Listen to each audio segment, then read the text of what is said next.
Okay. So ಎರಡನೇದಾಗಿ ಯೇಸು ನಿಜಕ್ಕೂ ಸತ್ರ. ಕೆಲವರು ಹೇಳ್ತಿದ್ದಾರೆ ತಜ್ಞರುಗಳು, ಅಂದರೆ ವಾದ ಮಾಡೋರು, ಯೇಸು ಸತ್ತಿಲ್ಲ, ಅವರು ಎಲ್ಲ ಚಾಟಿ ಇಟ್ಟು ಅಂಥದ್ದೆಲ್ಲ ಹಿಂಸೆಲ್ಲ ಆದಮೇಲೆ ಬಿದ್ದೋಗ್ಬಿಟ್ಟಿದ್ರು, ಮುಚ್ಚೋಗ್ಬಿಟ್ಟಿದ್ರು. ನಂತರ ಅವ್ರನ್ನ ಒಂದು ಸಮಾಧಿಯ ಗವಿಯಲ್ಲಿಟ್ಟರು. ಅವ್ರಿಗೆ ಸ್ವಲ್ಪ ಚೇತರಿಸು, ನಮ್ಮ ಸಿನಿಮಾನಲ್ಲಿ ಆಗುತ್ತಲ್ಲ, ಟಿಟಿಕ್ ಟಿಟಿಕ್ ಅಂತ ಫಿಂಗರ್ ಆಗುತ್ತೆ, ಆಮೇಲೆ ಕಣ್ಣಿಂಗ್ ಆಗಿಬಿಟ್ಟು ಎದ್ದು ಬರ್ತಾರೆ, ಆ ಥರ ಹೊರಟು ಬಿಟ್ಟರು ಅಂತ ಇಲ್ಲ. ಮೊದಲನೇದಾಗಿ ಯೋಚನೆ ಮಾಡಬೇಕು, ಆ ರೋಮಾದ ಸೈನ್ಯರು ಆ ಶಿಕ್ಷೆ ಕೊಡೋಕ್ಕೆ ಅಂತ ಅವ್ರನ್ನ ಪ್ರವೀಣರಾಗಿದ್ದರು. ಮತ್ತು ಅವರು ಎಷ್ಟು ಘೋರವಾದ ಶಿಕ್ಷೆ ಕೊಟ್ಟು ಆ ಶಿಕ್ಷೆಯಿಂದ ಬದುಕೋಕ್ಕೆ ಸಾಧ್ಯನೇ ಇಲ್ಲ ಅಂತ ಇವತ್ತಿಗೂ ವೈಜ್ಞಾನಿಕ ಒಂದು ಸಂಶೋಧನೆ ಹೇಳುತ್ತದೆ. ಮತ್ತು ಇನ್ನೊಂದು ಏನು ಹೇಳಬೇಕಂದು ಇಷ್ಟಪಡ್ತೀನಿ ಅಂದರೆ, ಇವರು ಈಗಿನ ಕಾಲದಲ್ಲೂ ನೋಡಿ, ಓಕೆ, ಈ ನಮ್ಮಲ್ಲಿ ಹ್ಯಾಂಗ್ ಮ್ಯಾನ್ ಅಂತ ಇರ್ತಾರೆ ನಮ್ಮ ದೇಶದಲ್ಲಿ, ಶಿಲ್ಬೆಯಲ್ಲಿ ಹಾಕಲ್ಲ, ಅವ್ರಿಗೆ ಗಲ್ಲಿಗೇರಿಸ್ತಾರೆ. ಗಲ್ಲಿಗೆ ಅವ್ನಿಗೆ ಗೊತ್ತಿರುತ್ತೆ ಸತ್ನಾ ಇಲ್ವಾ ಅಂತ. ಓಕೆ, ಆದರೂ ಒಂದು ವಚನಗಳನ್ನು ನೋಡೋಣ, ಯೇಸು ನಿಜಕ್ಕೂ ಸತ್ತಿದ್ರ ಅಂತ. ಓಕೆ, ಸೊ ನಾವು ಯೋಹಾನ ಬರೆದ ಸುವಾರ್ತೆ 19ನೇ ಅಧ್ಯಾಯದಲ್ಲಿ 31-34 ಓದೋಣ. ಓಕೆ, ಆ ಹೊತ್ತು ಸೌರಣೆಯ ದಿವಸವಾಗಿದ್ದರಿಂದ, ಅಂದರೆ ಪ್ರಿಪರೇಷನ್ ಡೇ, ಸಬತ್ ಬರ್ತಿತ್ತಲ್ಲ. ಓಕೆ, ಇದರಿಂದ ಯಹೂದ್ಯರು ಸಬತ್ ದಿನಗಳಲ್ಲಿ ಶವಗಳು ಶಿಲುಬೆ ಮೇಲೆ ಇರಬಾರದೆಂದು ಪಿಲಾತನನ್ನು ಅವರ ಕಾಲುಗಳನ್ನು ಮುರಿದು ಅವರನ್ನು ತೆಗೆಸಿ ಹಾಕಬೇಕೆಂಬುದಾಗಿ ಕೇಳಿಕೊಂಡರು. ಯಾಕಂದರೆ ಆ ಸಬತ್ ದಿನವು ಬಹು ವಿಶೇಷವಾದುದು. ಆದ್ದರಿಂದ ಸಿಪಾಯಿಗಳು ಬಂದು ಮೊದಲನೇ ಅವನ ಕಾಲನ್ನು, ಅವನ ಜೊತೆಯಲ್ಲಿ ಶಿಲುಬೆ ಹಾಕಿಸಿದ್ದ ಮತ್ತೊಬ್ಬನ ಕಾಲನ್ನು ಮುರಿದರು. ಆದರೆ ಯೇಸುವಿನ ಬಳಿಗೆ ಬಂದಾಗ ಆತನು ಆಗಲೇ ಸತ್ತಿರೋದನ್ನು ಅವರು ಕಂಡು ಆತನ ಕಾಲುಗಳನ್ನು ಮುರಿಯಲಿಲ್ಲ. ಆದರೂ ಸಿಪಾಯಿಗಳಲ್ಲಿ ಒಬ್ಬನು ಈಟಿಯಿಂದ ಆತನ ಪಕ್ಕೆಯನ್ನು ತಿವಿದನು.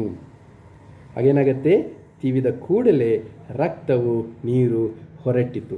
ನಮ್ಗೆ ಗೊತ್ತು, ಯೇಸು ಜೊತೆ ಇನ್ನು ಇಬ್ಬರು ಕಳ್ಳರನ್ನು ಸಹ ಅಲ್ಲಿ ಶಿಲ್ಬೆಯಲ್ಲಿ ಹಾಕಿದರು.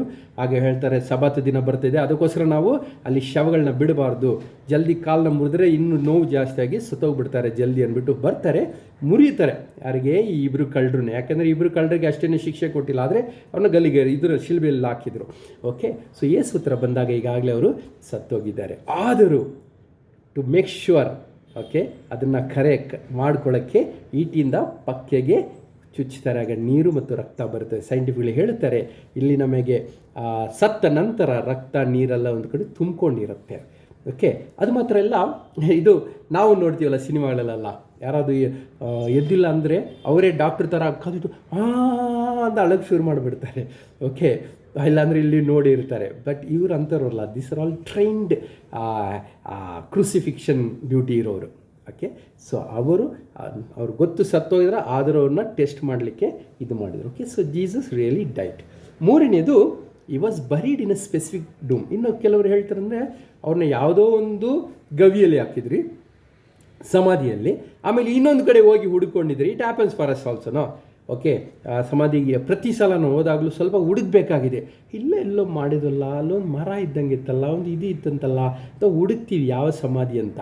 ಓಕೆ, ಸೊ ಅದೇ ಥರ ಯೇಸುದಲ್ಲಿ ಕೆಲವರು ಹೇಳ್ತಾರೆ, ಹೋಗಿ ತಪ್ಪಾದ ಒಂದು ಸಮಾಧಿಯನ್ನು ಹುಡುಕ್ತಿದ್ರು ಜನರು ಅಂತ. Okay, so let's look into John ಅಲ್ಲ ಮತ್ತಾಯ ಬರೆದ ಸುವಾರ್ತೆ 27ನೇ ಅಧ್ಯಾಯದಲ್ಲಿ 58ರಿಂದ ನೋಡೋಣ. ಮತ್ತಾಯ 27:58 ಯಾರೋ ಒಬ್ಬ ಜೋಸೆಫ್ ಆಫ್ ಅರ್ಮಿಯಾಥಿಯಸ್ ಅಂತ ಹೇಳ್ತಾರೆ, ಒಬ್ಬ ವ್ಯಕ್ತಿ, ರಿಚ್ ಮ್ಯಾನ್ ಇದ್ದ. ಇವನು ಪಿಲಾತನ ಬಳಿಗೆ ಹೋಗಿ ಯೇಸುವಿನ ದೇಹವನ್ನು ತನಗೆ ಕೊಡಿಸಬೇಕೆಂದು ಬೇಡಿಕೊಳ್ಳಲಾಗಿ ಪಿಲಾತನು ಅದನ್ನು ಕೊಡಬೇಕೆಂದು ಅಪ್ಪಣೆ ಮಾಡಿದನು. ಯೋಸೇಫನು ಆ ದೇಹವನ್ನು ತೆಗೆದುಕೊಂಡು ಅದನ್ನು ಶುದ್ಧವಾದ ನಾರು ಮಡಿಯಲ್ಲಿ ಸುತ್ತಿ ಬಂಡೆಯಲ್ಲಿ ತೋಡಿದ ತನ್ನ ಹೊಸ ಸಮಾಧಿಯಲ್ಲಿ ಇಟ್ಟು ಸಮಾಧಿಯ ಬಾಗಿಲಿಗೆ ದೊಡ್ಡ ಕಲ್ಲನ್ನು ಉರುಳಿಸಿ ಹೋದನು. ಮತ್ತು ಮಗ್ದಲದ ಮರಿಯಳು ಸಹ ಅಲ್ಲಿದ್ದರು. ಓಕೆ, ಸೊ ಇಲ್ಲಿ ನೋಡ್ತೇವೆ, ಇಲ್ಲಿ ಆ ಕಾಲ ಥರ ಇಲ್ಲಿ ನಮ್ಮ ಸಮಾಧಿಗೆ ಹೋದರೆ ಎಲ್ಲ ಕಡೆ ಅದ್ರ ಮೇಲೆ ನಡ್ಕೊಂಡು ಹೋಗ್ತಿರ್ತೀವಿ. ಬೆಂಗಳೂರಲ್ಲಂತೂ ಯಾರನ್ನ ಹಾಕಿರ್ತಾರೆ, ಯಾರು ಬಂದು ನೋಡಿಲ್ಲ, ಅದನ್ನೇ ಹಾಕ್ದು ಇನ್ನೊಬ್ಬರು ನಮ್ಮನ್ನು ಅದ್ರ ಮೇಲೆ ಹಾಕ್ಬಿಡ್ತಾರೆ, ಕೆಳಗೋ ಬರ್ತಾನೆ, ಆಮೇಲೆ ಸ್ವಲ್ಪ ದಿನ ನಮ್ಮ ಮೇಲೂ ಬಂದು ಹಾಕ್ತಾರೆ. ಆ ಥರ ಇರಲಿಲ್ಲ, ಅಲ್ಲಿ ಜನಸಂಖ್ಯೆ ಕಡಿಮೆ ಇತ್ತು ಆ ಕಾಲದಲ್ಲಿ. ಅದರಲ್ಲೂ ಪ್ಲಸ್ ಅವನ ತೋಟದಲ್ಲೇ ಅವನೇ ಒಂದು ಹೊಸ ಸಮಾಧಿನ ರೆಡಿ ಮಾಡಿಟ್ಟಿದ್ದ. ಓಕೆ, ಖಂಡಿತವಾಗಿ ಅವನಿಗೆ ಆ ಒಂದು ಸಮಾಧಿಯ ಗುರುತು ಇರ್ತಿತ್ತು. ಯಾವುದೇ ಒಂದು ಗೊಂದಲ ಇರೋಕ್ಕೆ ಅಸಾಧ್ಯ. ಓಕೆ, ಸೊ ಜನರಿಗೂ ಗೊತ್ತಿತ್ತು ಆ ತೋಟದಲ್ಲಿ ಇದರಲ್ಲಿ ಹಾಕಿದ್ರು ಅಂತ. ಒಂದು ವೇಳೆ ಅವರು ಬಂದು ಯೇಸು ಪುನರುತ್ತ ಅಂತ ಹೇಳಿದಾಗ ಅವರು ಒಳ್ಳೆ ಜೋಸಫ್ ಅರಿಮಥ್ಯ ಬಾಬಾ ನಿನ್ನ ಪಟ್ಟ ಗಿಟ್ಟೆಲ್ಲ ತಗೋ ಜಮೀನ್ದು, ಸರಿ ಯಾವ ತೋಟದಲ್ಲಿ ನಿನ್ನ ತೋಟ ಎಲ್ಲ ತೋರಿಸು, ಅಲ್ಲಿ ಒಂದು ಗವಿ ಇರುತ್ತೆ, ಅದ್ರಲ್ಲಿ ಹೋಗಿ ಹುಡುಕ್ಬೋದಿತ್ತು. ಓಕೆ, ಸೊ ಜೀಸಸ್ ತಪ್ಪಾದ ಗವಿಗೆ ಹೋಗಿ ಜನರು ಯಾರೂ ಹುಡುಕಲಿಲ್ಲ. ಓಕೆ, ನೆಕ್ಸ್ಟ್ ಇಸ್ ಎಂಟಿ ಡೂಮ್. 4ನೇ ಅಂಶ, ಒಂದು ಖಾಲಿಯಾಗಿದ್ದ ಒಂದು ಸಮಾಧಿ. It's a most interesting and beautiful evidence. Okay, ತುಂಬ ಅದ್ಭುತ ಮತ್ತು ಸುಂದರವಾದ ಒಂದು ವಿವರಗಳು ಇದರಲ್ಲಿ ಕೊಡಲ್ಪಟ್ಟಿದೆ. ಯೋಹಾನನು ಬರೆದ ಸುವಾರ್ತೆಯಲ್ಲಿ 27ನೇ ಅಧ್ಯಾಯದಲ್ಲಿ ಮುಂದುವರಿಸಿ ಓದೋಣ. ಓಕೆ, 27:62. ಓಕೆ, ಇಟ್ಸ್ ಸ್ವಲ್ಪ ಉದ್ದನೆಯ ಕಥೆಯಾಗಿರುತ್ತದೆ, but I believe we all can enjoy this. Okay, so ಮರುದಿನ ಅಂದರೆ ಸೌರನೆಯ ದಿನದ ಕಳೆದ ಮೇಲೆ, ಸೊ ಶುಕ್ರವಾರ ಯೇಸು ಸಮಾಧಿಯಲ್ಲಿ ಇಡ್ತಾರೆ, ಶನಿವಾರ ಭಾನುವಾರ ಹೋಗ್ತಾರೆ. ಕಳೆದ ಮೇಲೆ ಮರುದಿನ ಸ್ಯಾಟರ್ಡೇ ಇರಬೇಕು. ಓಕೆ, ಮಹಾಯಾಜಕರು ಫರಿಸಾಯರು ಪಿಲಾತನ ಬಳಿಗೆ ಕೂಡಿ ಬಂದು, ದೊರೆಯೇ, ಆ ಮೋಸಗಾರನು ಬದುಕಿದ್ದಾಗ ತಾನು 3 ದಿನದ ಮೇಲೆ ಏಳುತ್ತೇನೆ ಅಂತ ಹೇಳಿದ್ದು ನಮಗೆ ನೆನಪಿಗೆ ಬಂತು. ಆದ ಕಾರಣ 3ನೆಯ ದಿನದ ತನಕ ಸಮಾಧಿಯನ್ನು ಭದ್ರವಾಗಿ ಕಾಯುವುದಕ್ಕೆ ಅಪ್ಪಣೆ ಕೊಡಬೇಕು. ಇಲ್ಲದಿದ್ದರೆ ಅವನ ಶಿಷ್ಯರು ಬಂದು ಅವನನ್ನು ಕದ್ದುಕೊಂಡು ಹೋಗಿ ಸತ್ತವನು ಬದುಕಿ ಬಂದಿದ್ದಾನೆ ಎಂದು ಹೇಳಾರು. ಆಗ ಮೊದಲನೇ ಮೋಸಕ್ಕಿಂತ ಕಡೆಯ ಮೋಸವು ಕೆಡುಕಾದೀತು ಅಂದನು. ಇಲ್ಲಿ ಯೇಸು ಮಾತ್ರ ಪ್ರಿಡಿಕ್ಟ್ ಮಾಡಿದಲ್ಲ, ಯೇಸು ಪ್ರಿಡಿಕ್ಟ್ ಮಾಡಿ ನೆನಪಲ್ಲಿ ಇಟ್ಕೊಂಡಿದ್ದಾರೆ. ಏನಂತ ಯೇಸುನ ಏನಂತಾರೆ, ಈ ಮೋಸಗಾರನು ಏನಂದ, 3ನೇ ದಿನ ನಾನು ಎದ್ದು ಬರ್ತೀನಿ ಅಂತ ಹೇಳಿದರು. ಓಕೆ, ಆದ ಕಾರಣ ಏನು ಹೇಳ್ತಾರೆ, ಶಿಷ್ಯರು ಒಂದು ವೇಳೆ ಬಂದು ಆ ದೇಹನ ಕದ್ಬಿಟ್ಟು ಎದ್ದು ಬಂದುಬಿಟ್ಟ ಅಂತ ನಮ್ಮಲ್ಲಿ ಮಾಡ್ತಾರಲ್ಲ ಸುಮಾರು ಫೇಕ್ ಇದುಗಳು, ಆ ಥರ ಆಗ್ಬೋದು ಅಂತ ಆ ಫರಿಸಾಯರುಗಳು ಹೇಳ್ತಾರೆ. ಓಕೆ, ಅದಕ್ಕೋಸ್ಕರ ಏನು ಮಾಡಬೇಕು, ಅದನ್ನು ಸತ್ತರು ಬದುಕಿ ಎಂದು ಹೇಳ್ತಾರೆ. ಆಗ ಮೊದಲನೆಯ ಮೋಸಕ್ಕಿಂತ ಕಡೆಯ ಮೋಸವು ಕೆಡುಕಾಗಿತ್ತು. ಸೊ ಇವ್ರಿಗೆ ಗೊತ್ತಿತ್ತು ಯೇಸು ಎದ್ದು ಬಂದರೆ ಅದು ಎಂಥ ಒಂದು ಮಹಾನ್ ವಿಷಯ. ಸೊ ಎದ್ದು ಬಂದ ಅಂತ ಹೇಳಿದ್ರೇ, ಮೋಸದಿಂದ ಹೇಳಿದ್ರೇ ಅದು ತುಂಬ ಇದಾಗ್ಬಿಡುತ್ತೆ ಅಂತ ಹೋಗಿಲ್ಲ. ಆಗ ಪಿಲಾತನು ಅವರಿಗೆ ಕಾವಲುಗಾರನು ತಗೊಳ್ಳಿ, ಹೋಗಿ ನಿಮಗೆ ತಿಳಿದ ಹಾಗೆ ಭದ್ರವಾಗಿ ಕಾಯಿರಿ ಎಂದು ಹೇಳಲಾಗಿ ಅವರು ಹೊರಟೋಗಿ ಕಾವಲುಗಾರರೊಂದಿಗೆ ಆ ಕಲ್ಲಿಗೆ ಮುದ್ರೆ ಹಾಕಿ ಸಮಾಧಿಯನ್ನು ಭದ್ರ ಮಾಡಿದರು. ಓಕೆ, ಸೊ ಇಮ್ಯಾಜಿನ್, ರೀಸೆಂಟ್ಲಿ ನಮ್ಮಲ್ಲಿ ಕ್ರಿಕೆಟ್ ಟೂರ್ನಮೆಂಟ್ ಆಯಿತು. ಆಗ ಕ್ರಿಕೆಟಲ್ಲಿ ವಿಕೆಟ್ ಕೀಪರ್ ಮತ್ತು ಫೀಲ್ಡರ್ಸು ಎಲ್ಲಿ ಇಂಪಾರ್ಟೆಂಟ್ ಇದೆಯೋ, ಎಲ್ಲಿ ಬಾಲ್ ಬರುತ್ತದೋ, ಎಲ್ಲಿ ಕ್ಯಾಚ್ ಬರುತ್ತೋ ಅಲ್ಲಿ ಸರಿಯಾದ ಒಂದು ಒಳ್ಳೆ ಆಟಗಾರನ ಆಗ್ತೀವಿ ನಾವು. ಓಕೆ, ಸೊ ಸುಮ್ಮನೆ ನನ್ನಂಥವ್ರನ್ನೆಲ್ಲ ಬ್ರೋ ಇಲ್ಲಿ ನಿಂತ್ಕೊಳ್ಳಿ, ಅಲ್ಲಿ ಬಾಲೇ ಬರೋಲ್ಲ ಇಡೀ ಮ್ಯಾಚ್, ಆ ಥರ ಕೂರಿಸೋದು. ಬಟ್ ಎಲ್ಲಿ ಬಾಲ್ ಬರುತ್ತಲ್ಲಿಯೂ ಕರೆಕ್ಟ್ ವ್ಯಕ್ತಿನ ಹಾಕ್ತೀವಿ. ಆ ಥರ ಈ ಜನರು ಸಹ ಖಂಡಿತವಾಗಿಯೂ ಒಂದು ಪ್ರವೀಣನಾದ ಒಳ್ಳೆ ರ್ಯಾಂಕ್ ಇರೋ ಒಂದು ದಬಾಂಗ್, ಒಂದು ಸೂಪರ್ ಕಾಪ್ ಥರ ಒಬ್ಬರನ್ನ ಅಲ್ಲಿ ಸೋಲ್ಜರ್ನ ಅಲ್ಲಿ ಹಾಕಿರ್ತಾರೆ. ಓಕೆ, ಹಾಕಿ ಮುದ್ರೆನೂ ಹಾಕಿದ್ದಾರೆ. ಕಂಟಿನ್ಯೂ ಮಾಡೋಣ. 28ನೇ ಅಧ್ಯಾಯದಲ್ಲಿ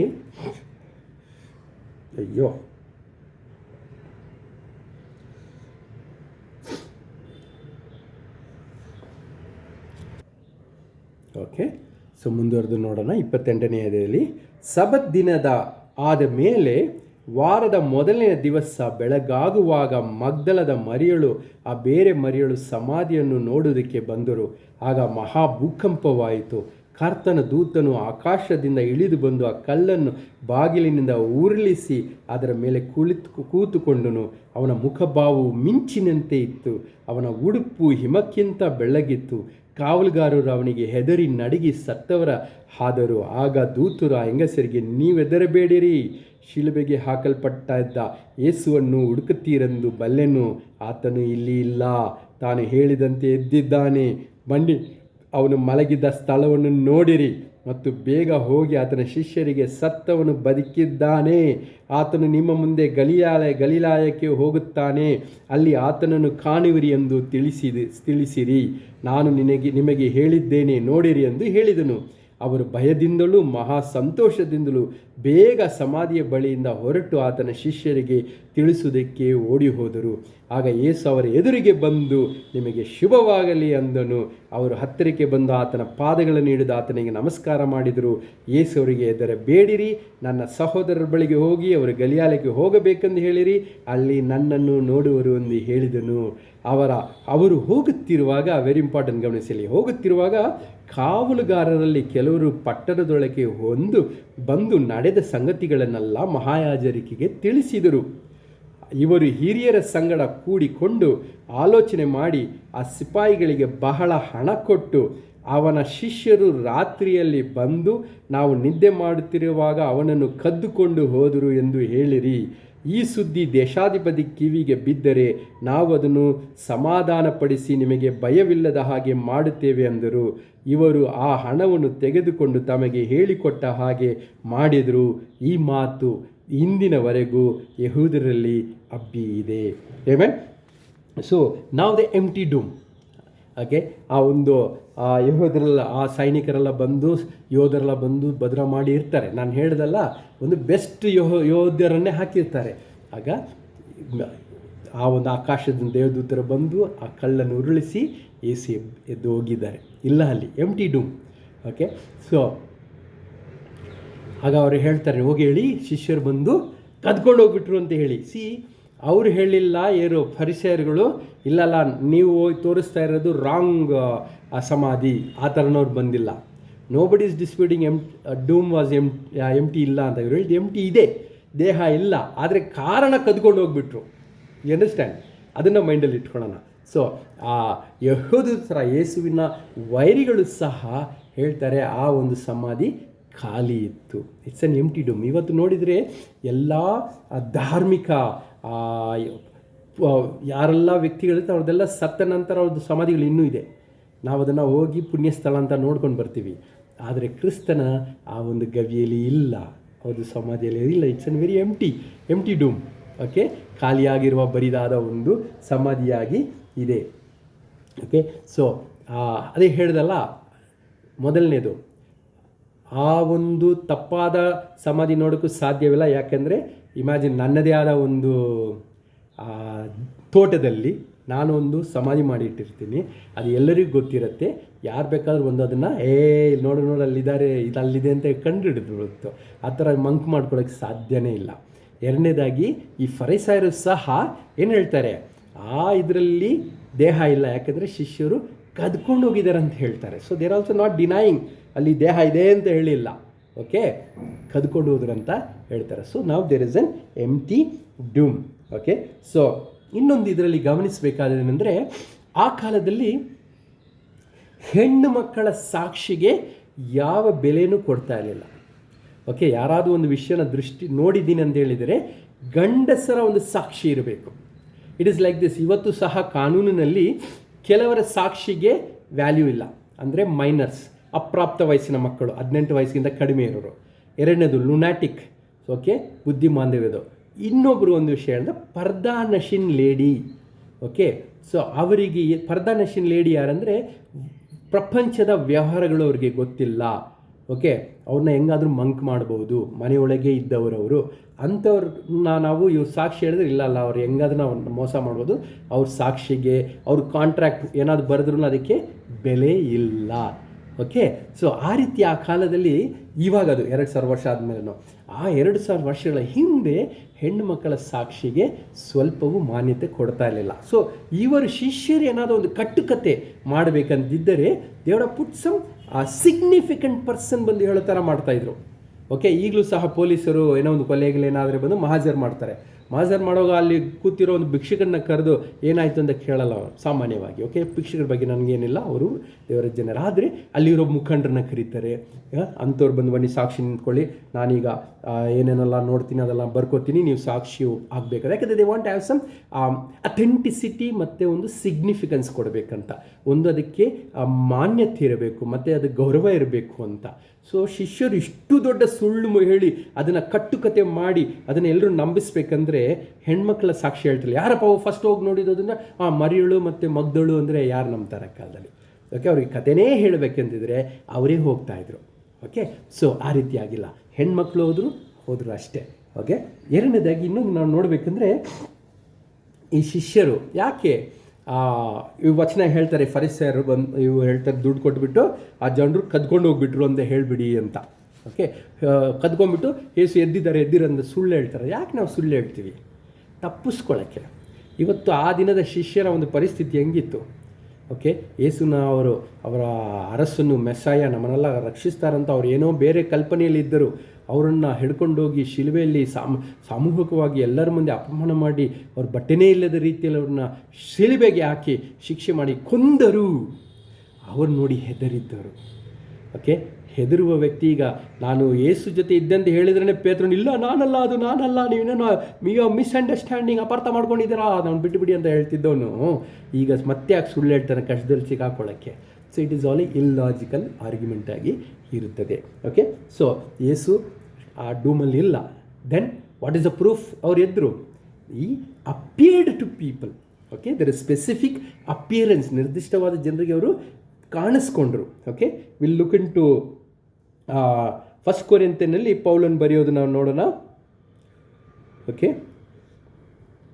1 ಕೊರಿಂಥದಲ್ಲಿ ಪೌಲನು ಬರೀತಾನೆ. Okay.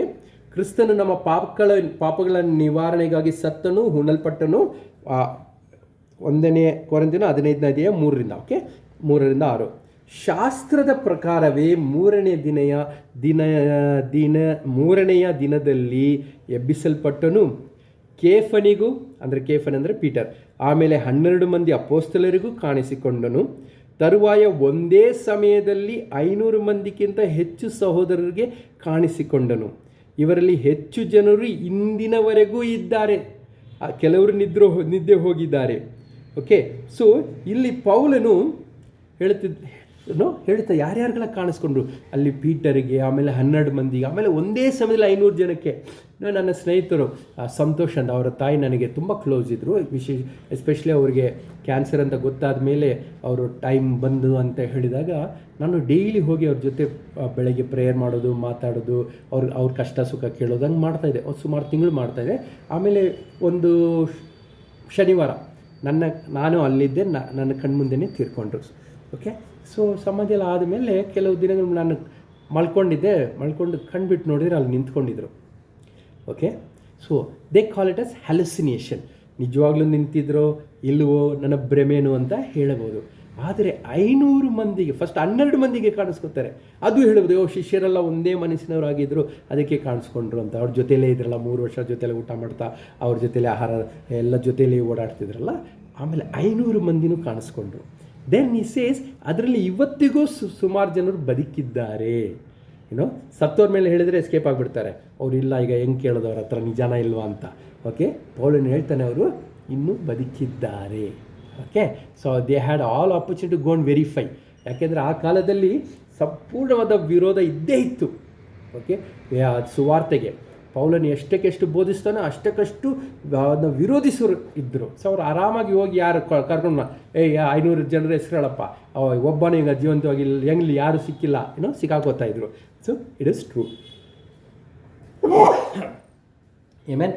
So that is a 5th thing. ಮೊದಲನೇದು, ಯೇಸು ಅದನ್ನು ಮುಂಚಿತವಾಗಿ ಹೇಳಿದರು. ಎರಡನೇದು, ಹೌದು ನಿಜಕ್ಕೂ ಅವರು ಸತ್ತರು, ಯಾಕೆಂದರೆ ಕಾರು ಮುರಿಲಿಲ್ಲ, ಆದರೂ ಪಕ್ಕೆಗೆ ಕುತ್ತಿ ಟೆಸ್ಟ್ ಮಾಡಿ ಸತ್ತರು ಅಂತ ಕಾಯ ಮಾಡಿಕೊಂಡ್ರು.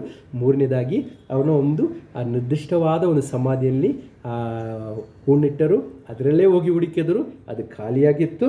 ಮತ್ತು ಯೇಸು ಸುಮಾರು ಜನರಿಗೆ ಕಾಣಿಸ್ಕೊಂಡು 40 ದಿನಗಳ ಕಾಲ. ಕೊನೆಯದಾಗಿ ಟ್ರಾನ್ಸ್ಫಾರ್ಮ್ಡ್ ಲೈಫ್, ಸಂಪೂರ್ಣವಾಗಿ ಪರಿವರ್ತನೆ ಹೊಂದಿದ ಜೀವನ. ಅಪೊಸ್ತಲರ 4ನೇ ಅಧ್ಯಾಯದಲ್ಲಿ ನಾವು ನೋಡೋಣ. ಈ ಶಿಷ್ಯರು ಯೇಸುವನ್ನು ನಿರಾಕರಿಸಿ ಅಥವಾ ಹೆದರಿದ್ದ ಶಿಷ್ಯರು ಈಗ ಏನಾಗಿದ್ದಾರೆ, ಹೋಗಿ ಅವರ ಬೋಧನೆ ಮಾಡ್ತಾ ಇದ್ದಾರೆ. ಅದಕ್ಕೋಸ್ಕರ ಅವ್ರನ್ನ ಆದರೆ ಇದು ಜನರಲ್ಲಿ ಇನ್ನೂ ಅವ್ರನ್ನ ಸೆರೆ ಹಿಡಿದು ಮತ್ತು ಅವ್ರನ್ನ ಡಿಸ್ಕಸ್ ಮಾಡ್ತಾರೆ. ಏನಂತ, ಈ ಶುಭವಾರ್ತೆ ಜನರಲ್ಲಿ ಇನ್ನೂ ಹಬ್ಬಬಾರದು, ಮುಂದೆ ಆ ಹೆಸರನ್ನು ಎತ್ತಿ ಯಾರ ಸಂಗಡೂ ಮಾತಾಡಬಾರದೆಂದು ಅವ್ರನ್ನ ಬೆದರಿಸೋಣ ಅಂತ ಎಲ್ಲರೂ ಡಿಸೈಡ್ ಮಾಡಿ ಅವ್ರನ್ನ ಕರೆಸಿ ಹೇಳ್ತಾರೆ. ಅವರನ್ನು ಕರೆಸಿ ಆ ಯೇಸುವಿನ ಹೆಸರಲ್ಲಿ ಎತ್ತಿ ಹೇಗೂ ಮಾತಾಡಬಾರದು, ಉಪದೇಶ ಮಾಡಲೂಬಾರದು ಎಂದು ಅವರಿಗೆ ಖಂಡಿತವಾಗಿ ಅಪ್ಪಣೆ ಕೊಟ್ಟರು. ಅದಕ್ಕೆ ಪೇತ್ರ ಯೋಹಾನನವರಿಗೆ, ದೇವರ ಮಾತನ್ನು ಕೇಳುವುದಕ್ಕಿಂತಲೂ ನಿಮ್ಮ ಮಾತನ್ನು ಕೇಳುವುದು ದೇವರ ಮುಂದೆ ನ್ಯಾಯವೋ? ನೀವೇ ತೀರ್ಪು ಮಾಡಿಕೊಳ್ಳಿರಿ.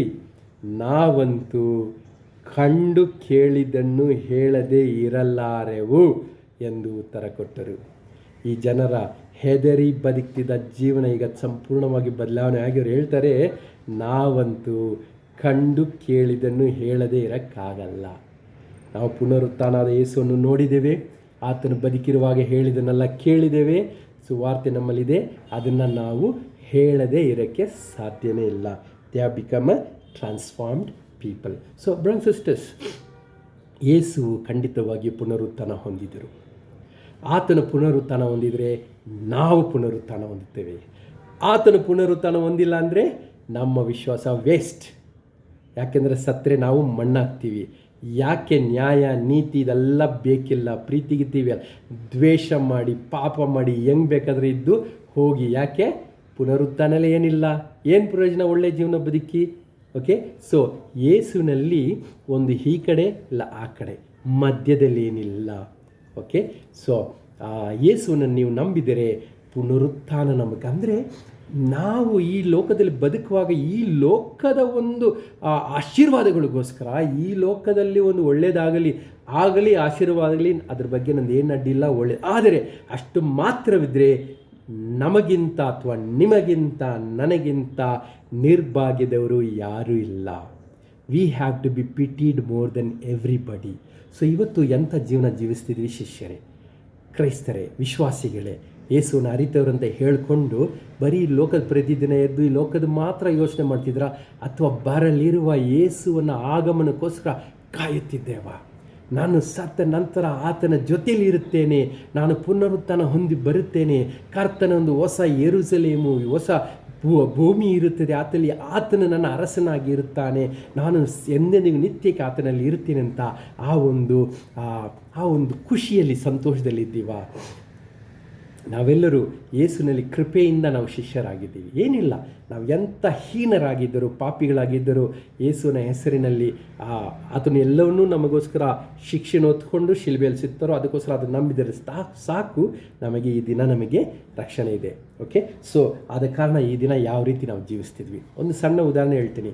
ನಾನು ಯಾವ ಕಂಪನಿ ಜೊತೆಯಲ್ಲಿ ಒಡನಾಟ ಇಟ್ಟಿದ್ದೀನೋ ಅವರು ಬರಲಿರುವ ISL, Indians football league, soccer league ಅಂತಿದೆ, ಇಂಡಿಯನ್ ಸೂಪರ್ ಲೀಗ್, ಅದರಲ್ಲಿ BFC ಬ್ಯಾಂಗ್ಳೂರ್ ಫುಟ್ಬಾಲ್ ಕ್ಲಬ್, ನಮ್ಮ ಚೇತರಿ ಇದ್ದಾರೆ, we are the champions, very excited. ಪ್ರತಿ ವರ್ಷ ನಮ್ಮ ಮಕ್ಕಳು ಹೋಗ್ತಿರ್ತಾರೆ, 1000-2000 ಎಲ್ಲ ಖರ್ಚಾಗುತ್ತೆ ಟಿಕೆಟಿಗೆ. ಈ ವರ್ಷ ಈ ಕಂಪನಿ ಈ ಫುಟ್ಬಾಲ್ ಕ್ಲಬ್ಗೆ ಸ್ಪಾನ್ಸರ್ಶಿಪ್ ಮಾಡೋಕ್ಕೆ ಬಂದಿದೆ, ಇನ್ನೂ ಆಗಿಲ್ಲ, ಮಾತುಕತೆ ನಡೀತಿದೆ. ಆ ರೀತಿಯದೇನದ, ಆದರೆ ಈ ಕಂಪನಿಗೆ ಕೆಲವು ಫ್ರೀ ಪಾಸಸ್ ಕೊಡ್ತಾರೆ. ಓಕೆ, ಆ ಪಾಸಸ್ಸಲ್ಲಿ ಖಂಡಿತ ನನಗೊಂದು ಸಿಗುತ್ತದೆ. ಈ ಪಾಸ್ ಮಹತ್ವ ಏನಂದರೆ, ನಾನು ದುಡ್ಡು ಕೊಡೋದು ಬೇಕಿಲ್ಲ, ಮತ್ತು ಉನ್ನತವಾದ ಜಾಗದಿಂದ ನೋಡ್ತೀನಿ.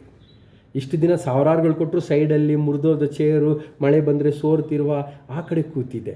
ಆದರೆ ಈಗ ನನಗೆ ಫ್ರೀಯಾಗಿ ಸಿಗ್ತದೆ. ಯಾಕಂದರೆ ನಮ್ಮ ಆ ಕಂಪನಿ ಆಲ್ರೆಡಿ ಅವ್ರಿಗೆ ಸ್ಪಾನ್ಸರ್ಶಿಪ್ ಆಗಿದೆ. ಅದೇ ರೀತಿ. ಸೊ ಅದನ್ನು ನೆನೆಸ್ಕೊಂಡೆ ನಾನು ಈಗಲೇ ಖುಷಿಯಾಗಿದೆ. ಅದು ಯಾವಾಗ ISL ಬರುತ್ತೋ ಗೊತ್ತಿಲ್ಲ. ಓಕೆ, ಸೊ ನಮಗೆ ಆ ಖುಷಿ ಇರಬೇಕೇನಂತ, ನಾನು ಪುನರುತ್ಥಾನ ಹೊಂದುತ್ತೇನೆ, ನನ್ನ ಕರ್ತನು ಪುನರುತ್ಥಾನ ಹೊಂದಿದ್ದಾರೆ, ಅದಕ್ಕೋಸ್ಕರ ನಾನು ಪುನರುತ್ಥಾನ ಆಗುತ್ತೇನೆ, ನಾನು ಆ ಥರ ನಿತ್ಯ ಜೀವದಲ್ಲಿ ಜೀವಿಸ್ತೀನಿ ಅಂತ. So brothers and sisters, I request you, don't believe in Jesus for this life alone.